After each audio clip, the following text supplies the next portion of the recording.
Joining us first tonight to get the show started is the former director of the Missouri Department of Natural Resources, Steve Maffood. Steve, why are we having this conversation? You know, unless a person just got Facebook like this year, then everybody in St. Louis knows we have the best tasting water in the country. That was going around online for a while.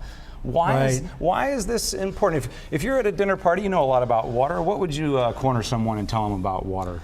Well, you know, water, one of the basic facts of water is that's the basic part of our lives is water.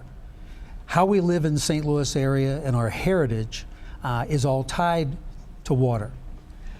It's very ephemeral, it's here, quality can go up and down, quantity can go up and down. So it's very important that we understand that it's not something we look at just now. We have to plan and look ahead in the future and make sure that we're vigilant and making sure that water quality and water quantity is always here for us. Those are two big rivers, though. That water's not going anywhere. But you know, the water doesn't come from here. It comes from a couple thousand miles northwest of here, about 1,000 miles north of here. And as the climate changes and as weather patterns change, we see decreasing rainfall, increasing sometimes rainfall, but the trend is not able to be judged at this point in time as to what the future is going to look like.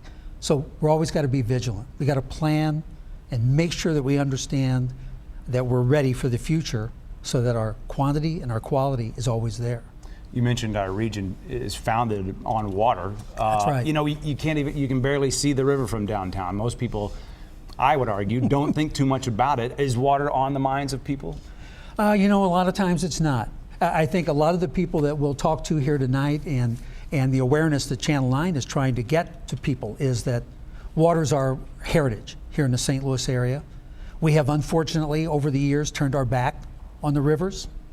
We need to turn around, reface the rivers, and understand that the health of those rivers, so goes the health of those rivers, so goes the health of our citizens and our economy here in the St. Louis area. You mentioned what we'll hear tonight. I think we might also hear some talk of innovation in this area. What does that even mean? Well, you know, how we deal with the amount of water that we use by being better at conservation, by being better at how we treat the water once it's been used, being more efficient, use less energy, being more green. And I know it's an overused term, green, but it really has a lot of effect to be biological in your thinking rather than engineering in your thinking. By being better biologists, we can handle the issues surrounding water, I think, better than if we try to force it into something that it's not. Maybe the way we used to interact with our water eons ago, a little bit? Yeah, absolutely. I think there was a real respect by folks, pre-Columbian folks that were here with the water resource that they had. And we seem to think, as we did with our forests, same thing with our water, that it was endless. We could dump whatever we wanted to into the water, cut our forests down, which also affects our water quality. But we can't do that.